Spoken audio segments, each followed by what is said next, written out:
Salut à tous, bienvenue dans The Programmatic Society, un programme qui vous propose d'entendre la voix de ceux qui font le marché du programmatique en français dans le son, international dans le ton. Une émission soutenue par OnePlus6 et Smile Wanted avec pour partenaire média Redcard. Ce contenu est accessible également en podcast sur les principales plateformes d'écoute. Cette semaine, notre thème est le suivant, Data, la technologie, trait d'union entre les éditeurs et les marketeurs.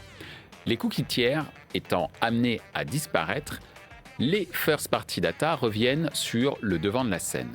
Collectées par les éditeurs, les données first party proviennent directement de diverses interactions que le consommateur a eues avec la marque, rendant ainsi la collecte conforme aux nouvelles normes RGPD. Véritable passerelle entre les éditeurs et les spécialistes du marketing, la technologie devient un véritable pilier au sein des entreprises ayant adapté une stratégie Data First Party.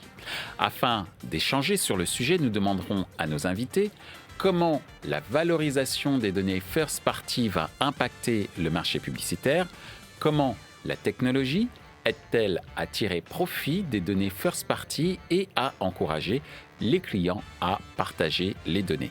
Comment voit-il l'évolution prochaine des partenariats entre les spécialistes du marketing d'un côté et les éditeurs de l'autre? Pour en discuter, Benjamin Drocourt de Boursorama, Édouard Brunet de Publicis Media, Bastien Faletto de OnePlus6. Bonjour, bienvenue sur le plateau de The Programmatic Society. Bonjour Benjamin. Bonjour Michel. Bonjour Édouard. Bonjour Michel. Bonjour Bastien. Bonjour Sans Michel. plus tarder, première question, puisque nous parlons aujourd'hui technologie, trait d'union entre les éditeurs et les marketeurs dans le domaine de la data. La fin des cookies tiers annonce une valorisation des cookies first party. C'est quoi l'impact pour le marché de ton point de vue, Benjamin ? Je pense qu'il y aura plusieurs choses. La première, c'est que on va passer sur un nouveau modèle de réconciliation de la data. Le cookie étant amené plus ou moins à disparaître, je pense que voilà, tout ce qui est sujet ID unique, on en parle depuis des années, je pense qu'on va vraiment en voir l'essor là, dans les mois qui viennent. Je pense qu'on va aussi probablement assister à un phénomène un peu de désintermédiation, avec un rapprochement entre les agences et les annonceurs, puis les régies et les éditeurs, dans tous les deals qui peuvent être mis en place autour de la data. Revalorisation aussi certainement des environnements dits premium et des contextes, en lien aussi avec le RGPD, les recos de la CNIL qui viennent tendre un petit peu les choses. Donc je pense qu'on va revenir un petit peu à ça. Et puis probablement une évolution des modèles économiques des éditeurs. On le voit notamment avec les grands titres de presse et je pense que d'autres vont suivre. À savoir plus un modèle basé à 100% sur la publicité, mais aussi sur l'abonnement, donc un modèle hybride entre les deux. Voilà, en synthèse. Merci Benjamin pour cet esprit de synthèse justement. De ton point de vue, Édouard, Benjamin nous a notamment parlé de la désintermédiation, de la revalorisation du contexte notamment. Alors c'est deux sujets différents, j'entends bien, mais de ton point de vue, la fin des cookies tiers, revalorisation des cookies first party et même de la first party data au sens large, c'est quoi ton observation en termes d'impact sur le marché ? Ouais, je pense qu'il va y avoir un premier impact, c'est déjà la quantité de données disponibles. Effectivement, Benjamin parlait des recos de la CNIL qui a quand même un impact sur le taux de consentement, un impact sur la quantité de données récoltées. C'est-à-dire moins de données disponibles ? Moins de données, mais potentiellement plus qualifiées, parce qu'on va être sur une donnée beaucoup plus déterministe, effectivement désintermédiée, on ne va plus aller forcément chercher la donnée chez des acteurs tiers, mais directement à la source. Donc ça va donner mieux qualifiée, en moins grande quantité, mais mieux qualifiée, donc in fine, ayant une meilleure valorisation. Et c'est vrai que pour les annonceurs, il y a aussi un impact ça va nécessiter de revoir la manière de travailler la donnée. Effectivement, certains annonceurs, peut-être des mines d'or de données qui étaient assez peu exploitées, ça nécessite effectivement de retravailler toute cette donnée, de plus travailler aussi main dans la main avec les éditeurs qui ont ce modèle économique qui change et ça peut ouvrir plein d'opportunités, je pense. Parce qu'un espace abonné qui n'a pas de publicité, ça nécessite de réfléchir différemment à la manière dont on va communiquer sur ces espaces. effectivement impact important, mais qui amène plein d'opportunités. Merci Édouard. Alors on vient de le voir avec ce que nous a évoqué Édouard, la quantité de données disponibles moins importante. Justement, Bastien, tu travailles au cœur de cette problématique, de cette qualification d'audience et de la valorisation de la donnée. Ces cookies tiers qui sont en fin de vie, cette revalorisation des first party cookies et de la first party data, l'impact que tu observes sur le marché, ça donne quoi? Alors, je suis évidemment d'accord avec ce que disait Benjamin et ce qu'a précisé Edouard. Effectivement, il y a un raccourci qu'on fait. En fait, la disparition des cookies third party va amener la vérification des données third party, et donc du coup la valorisation des données first party. Pour ça, il va y avoir certainement pour les éditeurs un petit temps d'adaptation, c'est-à-dire qu'aujourd'hui, je prends l'exemple de Boursorama, Benjamin sur n'importe quelle plateforme et Edouard pour ses clients sur n'importe quelle plateforme, il est capable d'aller trouver par exemple des intentionnistes auto sur Boursorama. Il y en a, c'est sûr, mais c'est pas forcément le plus simple à qualifier. Donc les éditeurs vont devoir s'équiper d'outils pour valoriser cette donnée first party. Pendant des années, on a pu en termes de ciblage, etc., vendre tout et n'importe quoi. C'est pas un jugement sur la qualité, c'est encore une fois le fait que les données étaient disponibles partout et dans toutes les plateformes. Et donc, le fait pour les éditeurs de s'équiper d'outils, de pouvoir valoriser leurs propres données, leurs propres assets, va forcément les mettre dans une position, pas de force, mais en tout cas plus équitable, plus valorisée sur le marché. Et les annonceurs qui vont vouloir travailler avec ces données vont devoir mécaniquement se rapprocher effectivement des éditeurs et travailler plus en direct avec eux. Merci Bastien, tu as évoqué un thème très important, qui est d'ailleurs le thème de l'émission, c'est s'équiper en technologie pour valoriser ses propres données. Justement, Benjamin, comment la technologie aide Boursorama, puisque tu représentes Boursorama en l'occurrence, comment la technologie, elle aide à tirer profit des données first party? En fait, la data, c'est comme de l'or, et comme de l'or, il faut l'extraire, il faut la transformer, il faut la nettoyer sans la dénaturer, et ensuite, il faut la mettre à disposition des annonceurs. Donc, ce qu'on attend, nous, d'un partenaire technologique, à savoir OnePlus6, avec qui on est en partenariat depuis un peu plus d'un an, c'est nous accompagner dans ces différentes étapes, à savoir la récolte. Donc, on a énormément de data, c'est la capacité d'aller la chercher, qu'elle soit CRM, qu'elle soit navigationnelle, qu'elle soit issue de champs sémantiques, etc. C'est la capacité à capter cette donnée. Ensuite, c'est la capacité à l'organiser, la segmenter, travailler sur des segments les plus pertinents. L'idée, c'est pas de faire un catalogue, un peu comme le disait Bastien, savoir 250 segments, je te vends tout et n'importe quoi. Je pense que c'est comme au restaurant, tu arrives, tu as une carte avec 250 plats, tu as juste envie de partir parce que tu doutes de la fraîcheur. Oui. Là, l'idée, c'est un peu la même chose, c'est de se concentrer sur des segments qui sont en affinité avec l'ADN, on va dire, du site. Donc aujourd'hui, avec Bastien et ses équipes, on se concentre effectivement sur tout ce qui est un peu moment de vie autour de Boursorama, basé sur notre rubrique patrimoine, où on peut détecter des intentions de déménagement, utiliser la donnée des simulateurs. Donc voilà, l'idée, c'est de rester on va dire focus sur son ADN. Et puis bien évidemment, il y a l'activation. Donc une fois qu'on a bien segmenté notre donnée, au moment de l'activation, l'idée, c'est de pouvoir la mettre à disposition des agences, des annonceurs, dans les meilleures conditions qui soient, avec un bon mix entre qualité et reach. Et c'est là aussi où les équipes OnePlus6 nous accompagnent pas mal. C'est au-delà de la pure donnée first party, c'est comment on fait tourner des modèles de prédiction pour aller chercher des segments et des profils similaires tout en gardant cette qualité de données. Donc en gros, c'est vraiment sur ces trois leviers où on attend un accompagnement.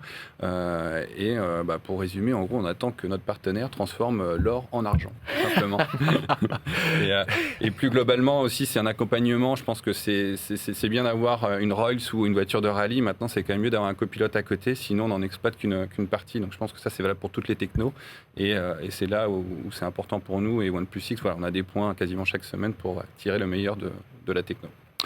Alors justement, Benjamin, tu parlais de copilotage. Et justement, les agences médias sont les copilotes des annonceurs, notamment en ce qui concerne la data. Mais parfois, même en tant que copilote, il semblerait que ce ne soit pas toujours évident pour un certain nombre d'annonceurs de partager leurs données, même avec des partenaires comme leurs agences. Peut-être que je dis faux, et Edouard, ce serait très intéressant que tu puisses nous donner des informations sur le sujet, mais est-ce que la technologie, justement, pourrait permettre ou pourrait encourager plus facilement les clients des agences à partager leurs données avec leurs partenaires comme Publicis?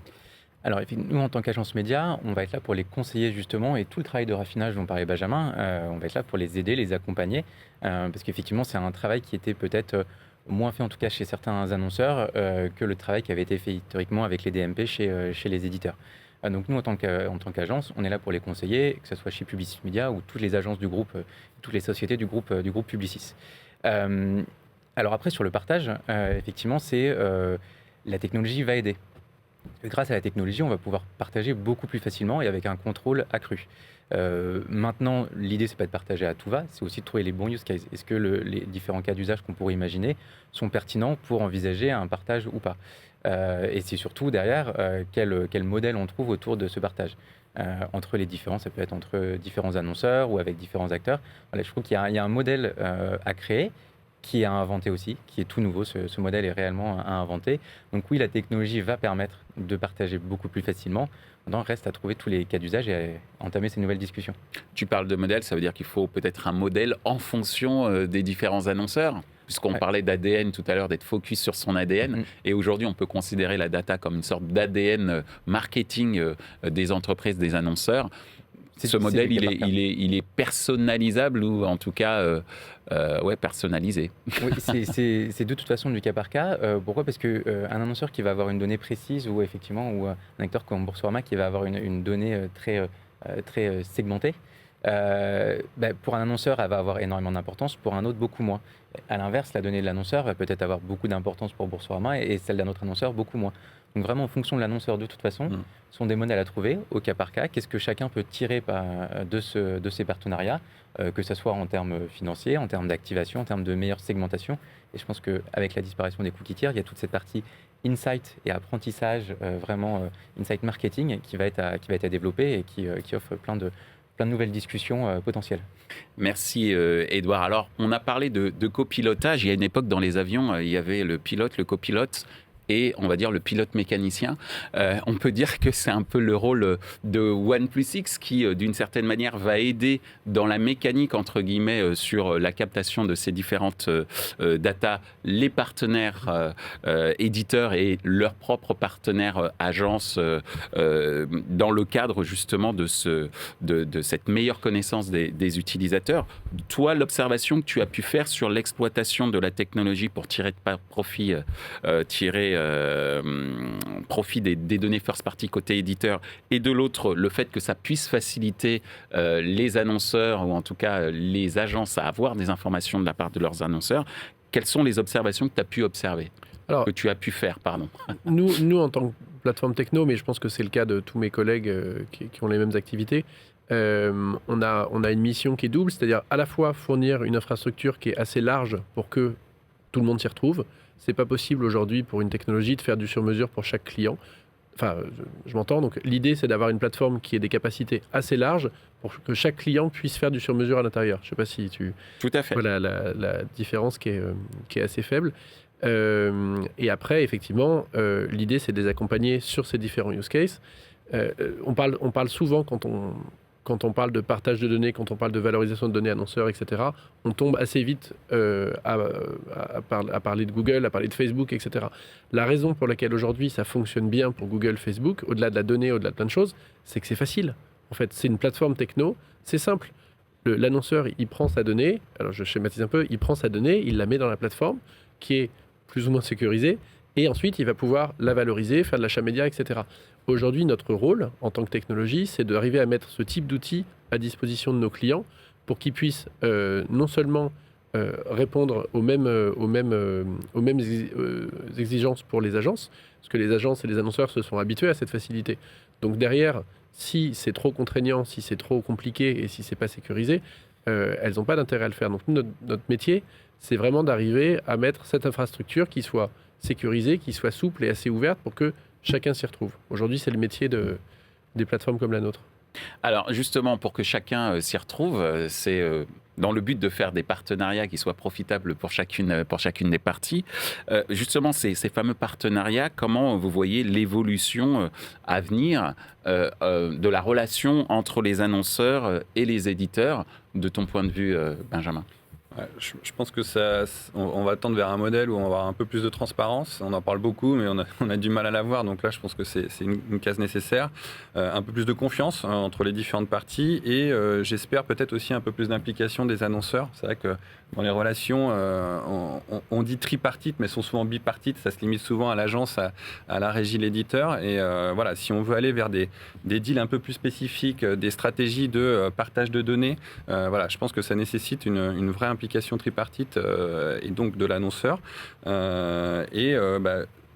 Côté confiance, transparence, je pense que c'est là où c'est important d'avoir une techno qui fasse un peu le trait d'union. Le trait d'union, exactement, avec un acteur de confiance où finalement, soit l'annonceur peut aller mettre à disposition sa donnée pour l'activer chez des acteurs comme Boursorama, comme d'autres, soit Boursorama peut mettre à disposition sa donnée pour des annonceurs. Donc je pense que l'idée, c'est de travailler un peu plus main dans la main et un peu plus en toute transparence, en toute confiance.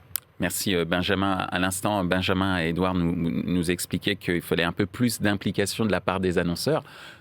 J'allais dire comment l'agence peut aider et surtout comment tu vois l'évolution des partenariats entre les annonceurs et les éditeurs, j'allais dire, avec le sponsoring des éditeurs, des agences, pardon, quand je dis sponsoring au sens américain du terme.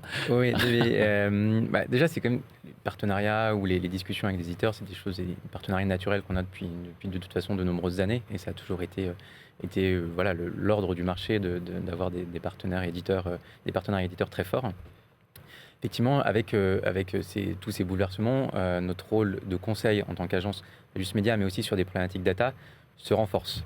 Et c'est dans le cadre de ce renforcement, effectivement, qu'il y a des discussions qui peuvent naturellement être beaucoup plus présentes, être beaucoup plus fortes, justement pour mieux comprendre comment la donnée de chaque éditeur peut apporter des bénéfices pour chaque annonceur. Donc effectivement, il peut y avoir un développement des discussions.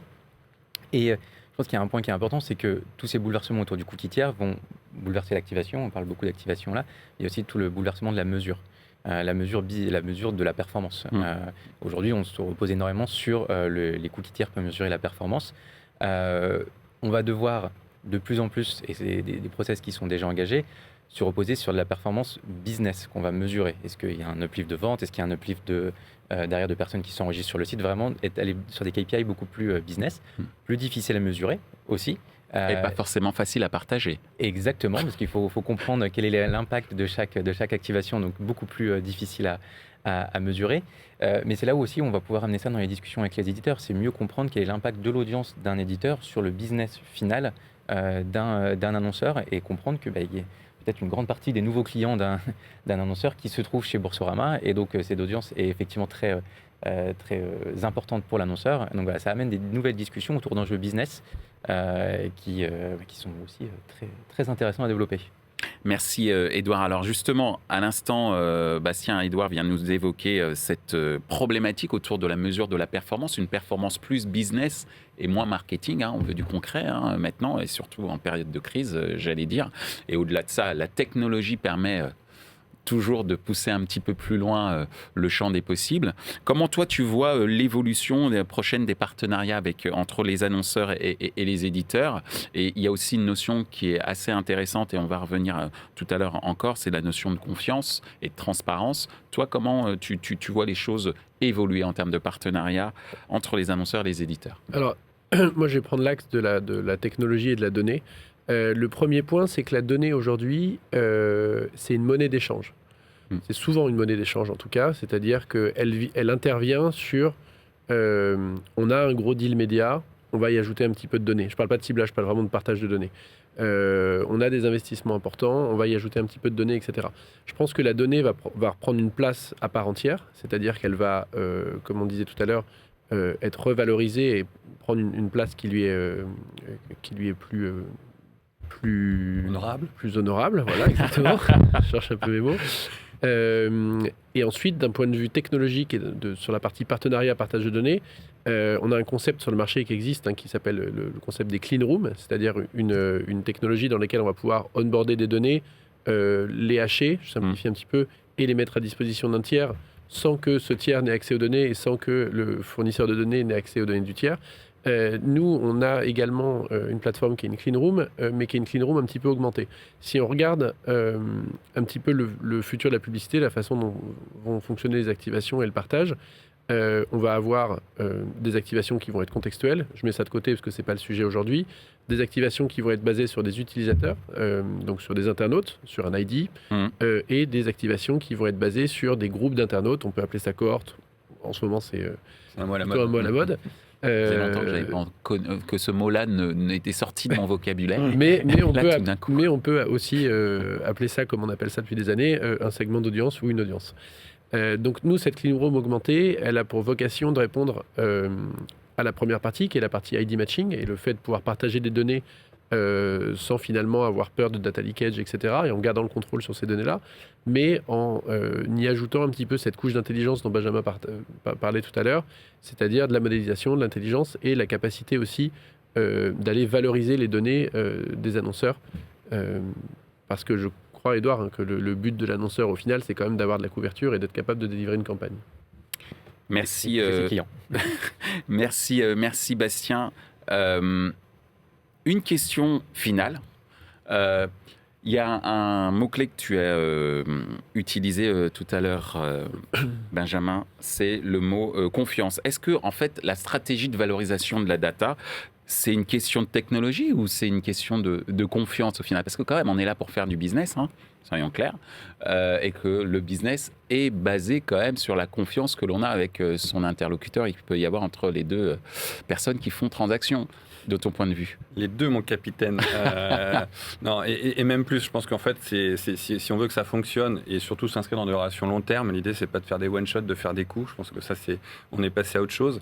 Donc, je pense que ça repose sur un modèle global, à ça, effectivement, travailler en confiance, expliquer comment on exploite la donnée, comment on la segmente, comment on la travaille. C'est pas juste, tiens, j'ai un segment attentionniste auto de 300 000 VU, ok, il y a quoi derrière? Donc, je pense que ça passe par le partage et l'échange. Voilà, je pense que la bonne recette, c'est déjà des bons ingrédients. Enfin, voilà, il suffit d'avoir une bonne data de départ. Donc, c'est hyper important. Ensuite, c'est un bon cuisinier. C'est comment, encore une fois, on la prend, comment on la segmente, comment on la travaille, comment on mélange un peu les informations pour en tirer le meilleur. C'est avoir une belle vitrine. Voilà, il faut donner envie de goûter au produit. Donc, ça passe aussi par de l'échange, de l'argumentation, de la construction. Et puis, c'est un bon service pour pouvoir fidéliser et évidemment des bons tarifs à la carte. Parce que si on est trop cher, les annonceurs vont pas être dans leurs objectifs, vont pas avoir des performances, vont pas être terroristes. Donc, voilà, je pense que c'est un mix de tout ça qui fait que on peut ensuite travailler sur des partenariats plus long terme et bien travailler ensemble. Donc, tu nous annonces que Boursorama a un restaurant de data où il y a de bons ingrédients, un bon cuisinier, bonne cuisinière également, bonne vitrine et un bon service. Et pas 250 plats à la carte. Et pas 250 plats à la carte, la qualité plutôt que la quantité. Une bonne friteuse, je peux me placer. Mais la friteuse, on va en parler dans quelques instants justement. De ton point de vue, Edouard, réussir sa stratégie de valorisation de data, est-ce que c'est une question de techno ou c'est une question de confiance tout simplement? Bon, je ne vais pas être très original, hein, mais je dirais aussi les deux. Effectivement, ce qui est intéressant avec toutes ces nouvelles technos, c'est qu'on a un meilleur contrôle. Et comme un de mes anciens boss le disait souvent, la confiance n'exclut pas le contrôle. Et donc justement, avoir cette notion de contrôle, d'avoir, comme l'expliquait tout à l'heure très bien Bastien, ces concepts de clean room qui vont permettre de bien siloter, de jamais avoir de data leakage, ça va permettre aussi d'être beaucoup plus détendu sur ces notions de partage et d'avoir potentiellement plus confiance. La confiance entre acteurs, elle existait, mais d'avoir aussi plus confiance dans la techno parce qu'on sait qu'il n'y aura pas de fuite. Et je crois que c'est vraiment important, justement, la techno en tant que telle n'est pas une fin en soi, c'est juste un moyen pour arriver à une fin en soi, à des meilleures activations, à des meilleures connaissances, à plus de performance. Et donc voilà, toutes ces nouvelles technos et ces nouvelles clean rooms sont de très bons moyens d'arriver à cette fin ultime qui est de toucher ses clients et le tout en travaillant avec des acteurs de l'écosystème premium. Et c'est un point primordial chez Publicis de travailler avec les acteurs premium du marché qui permettent de faire vivre cet écosystème. Donc avoir 2 ou 3 étoiles au Michelin en termes de données de data. Je paraphrase encore les restaurants. Disons les 3 étoiles. Il faut être très exigeant, les 3 étoiles. Sans les prix. Ouais, c'est ça. Alors justement, Bastien, parlons de la friteuse. Merci. Allez, vas-y, rebondis. Comment on réussit est-ce que réussir sa stratégie de valorisation de data, c'est une question de friteuse, donc de technologie, ou une question de confiance, c'est-à-dire avoir les fameux bons ingrédients, le bon cuisinier ou la bonne cuisinière, la vitrine, le bon service. Quelle est ton observation de tout ça ? Alors, je suis d'accord avec Edouard et avec son ancien boss, du coup, sur le fait que la confiance n'exclut pas le contrôle. Une porte, c'est bien. Une porte avec un cadenas, c'est mieux. Et donc, nous, on va effectivement sécuriser, être un peu le tiers de confiance. Et ce qui est un peu paradoxal, c'est qu'en fait, ce tiers de confiance, c'est une plateforme techno qui va pouvoir verrouiller un peu les échanges et verrouiller un petit peu les partenariats. Donc, de façon pas très originale, je dirais aussi les deux dans ce contexte. Ouais. Ben merci Bastien, merci Benjamin, merci Edouard. Je pense qu'aujourd'hui, on a bien compris que sans technologie, eh bien, la confiance, qui est aussi le trait d'union du business entre éditeurs et annonceurs et les marketeurs, ne serait pas là. Donc la confiance est vraiment importante, tout autant que la technologie, pour que la data first party soit l'or qui se transforme en argent pour le bien des éditeurs et en argent également pour le bien des annonceurs, puisque Exactement. comme tu l'as dit, Edouard, la dimension performance business, c'est vraiment le premier objectif visé par nos amis annonceurs. Merci à vous et je vous dis à très bientôt. Merci Michel. Merci.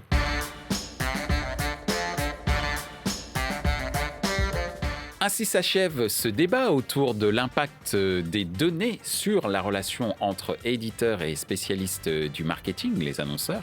Ce contenu est accessible en podcast sur les principales plateformes d'écoute. Merci à OnePlus6 et Smile Wanted pour leur soutien, ainsi qu'à notre partenaire média Redcard.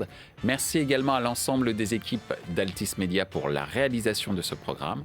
Post-production, traduction et sous-titrage par Uptown.